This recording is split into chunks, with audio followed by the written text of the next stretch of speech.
உன் குழந்தை சின்ன வயசுல இருந்து எல்லாருக்காகவும் போய் சண்டை போட்டுட்டே இருக்கான், துஷ்டர்களை அழிக்கிறான்னு. அப்படி துஷ்டர்களை அழிக்கணும்னு அவன்கிட்ட யாருமா பிரார்த்தனை பண்ணான்னு கேட்டோம். அதுக்கு பெரியாழ்வார் யசோதை சொன்னா, தேவர்கள் தான் பிரார்த்தனை செய்தார்கள்.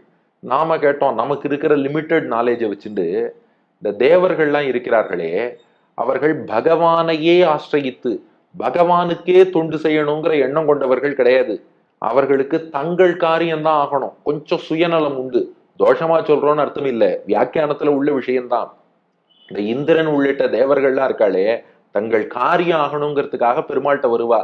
காரியம் எடுத்துனா ஓகே ஓகே, இவரால இனிமே நமக்கு பிரயோஜனம் இல்லைன்னு பெருமாளையை எதிர்த்து நிற்க கூட துணிவார்கள். அப்படிப்பட்டவர்கள் தான் தேவர்கள். இந்த தேவர்கள் கேட்டான்ட்டா இந்த குழந்தை பிறந்த நாள்ல இருந்து இப்படி சண்டை போடணும் அப்படின்னு நாம கேட்டோம். அதுக்கு பெரியாழ்வார் யசோதை 18ஆம் பாட்டுல பதில் சொல்றா, நீங்க வேற, அவர் யாரும் கேட்கலனாலே போய் காப்பாற்றக்கூடியவன் இந்த பகவான்.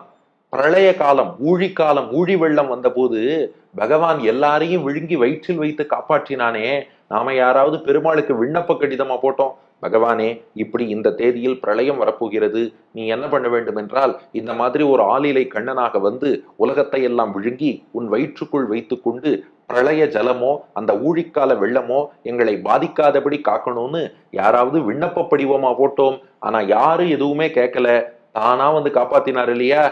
கேட்கலனாலே ஓடி வந்து காப்பாற்றக்கூடியவன் தன் கால்ல விழுந்து ஒருத்தன் காப்பாத்துன்னு கேட்டுட்டான்னா, இது நினைச்சு பாருங்க பகவானுடைய கருணையை.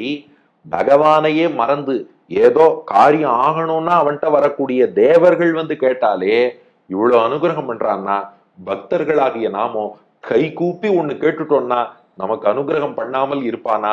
அப்ப கேட்காமலேயே அனுகிரகம் பண்ணக்கூடியவன் தேவர்களோ யாரோ வந்து கேட்டுட்டா அவனால பண்ணாம இருக்க முடியாது. அதுக்காகத்தான் அப்பல இருந்து சண்டை போட்டுட்டே இருக்கான்.